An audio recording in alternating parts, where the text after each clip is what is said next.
Hello, I'm Amber Lovett. And I'm Mayank Khanna. We are part of Michigan Makers, an after-school makerspace program run by the University of Michigan School of Information. Today we're going to talk about how to identify and engage your community to ensure the success of your makerspace. We'll cover finding your purpose, engaging your community, and establishing a community partnerships that can help your makerspace be successful. Before you start thinking about how you'll partner with your community, it's really important to know what your purpose is as a makerspace. Perhaps your makerspace takes on the format of a traditional shop class where you're providing perhaps woodworking or other tools to students and challenging them to use those to create their own projects while also teaching them how to use that equipment. Or perhaps your makerspace is primarily a place to store tools that can be used by students on a pretty independent basis as they see fit to work on personal projects or projects for their classes. Or does your makerspace function more as an elective or an extracurricular activity, or perhaps an after-school program? Whatever you decide for the format of your makerspace, we encourage you to create an elevator speech. Basically, having a short pitch that hits the points of what's important about your makerspace can help you be prepared to communicate to the stakeholders, community members, parents, and students who are going to be involved in ensuring that your makerspace is successful. A simple way to start crafting your own elevator speech is to think about the problem that your makerspace is going to solve, or the need that you see in your community that has caused you to desire to create this space. Then think about how your makerspace will serve as a solution to this problem or need. Finally, you can think about how you will know when your makerspace is successful. So once you've thought about the format of your makerspace and how to pitch your makerspace to others, it's time to start thinking about how you can engage your community within your makerspace. Finding your focus is more than just thinking about the format for your makerspace. It also means thinking about your identity, the kinds of tools that you want to have, and the kind of learning that you want to go on in your makerspace. As you think about engaging your community, it's important to realize that the purpose of your makerspace is going to come as a result of who your community is, and vice versa. So these two ideas will influence each other.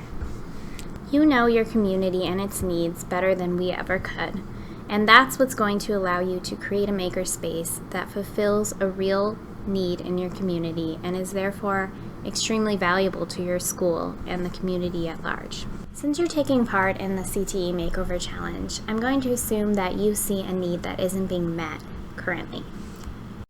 Perhaps that need is curricular. Is there a gap in your curriculum that could be filled by your makerspace? Or perhaps your makerspace can serve to bolster a curriculum that you already have through hands-on learning. The interests of your students is also another way in which your community will help shape the purpose of your makerspace. Perhaps your students are strongly interested in music, or perhaps there are other challenges like engineering or art that are particularly engaging to your students.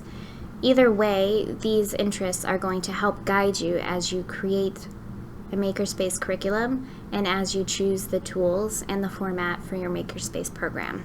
Every community is unique, and the identity of your community, whether it's urban, rural, the kinds of industries that are in your community, and other factors, are going to shape how your community influences your students' interests and the purpose of your makerspace, as well as the resources which are available to you and which will be most effective in your makerspace. And now we are going to talk about how to build community partnerships for your makerspace. So let's see what could be some of the potential partners for your community makerspace. These could be some of the local businesses in your community. You can always reach out to the Chamber of Commerce to build a momentum for your community makerspace.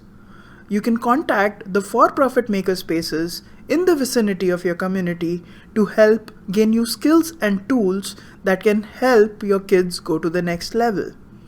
You can always reach out to industry partners that can help you gain scrap material in form of donations or help you gain skills for your local maker initiative. You can also reach out to non-profit organizations like libraries, museums, universities, and colleges in your community. A quick way to build momentum for your local maker initiative is to partner with the local makers in your community. These could be Etsy crafters who build craft for commercial purposes, maker faire enthusiasts, and casual crafters who would be interested in sharing the skills and the scrap material they would have. One can use these partnerships to pool resources among these schools and these different grade levels to build a variety of tools and skill set.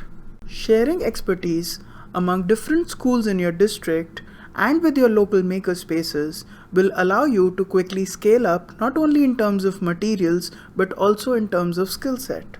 Creating a network through these partnerships will not only allow you to diversify in skills and materials but will also help you outreach to a larger community. Thank you for listening to us and feel free to reach out to us in case of any questions.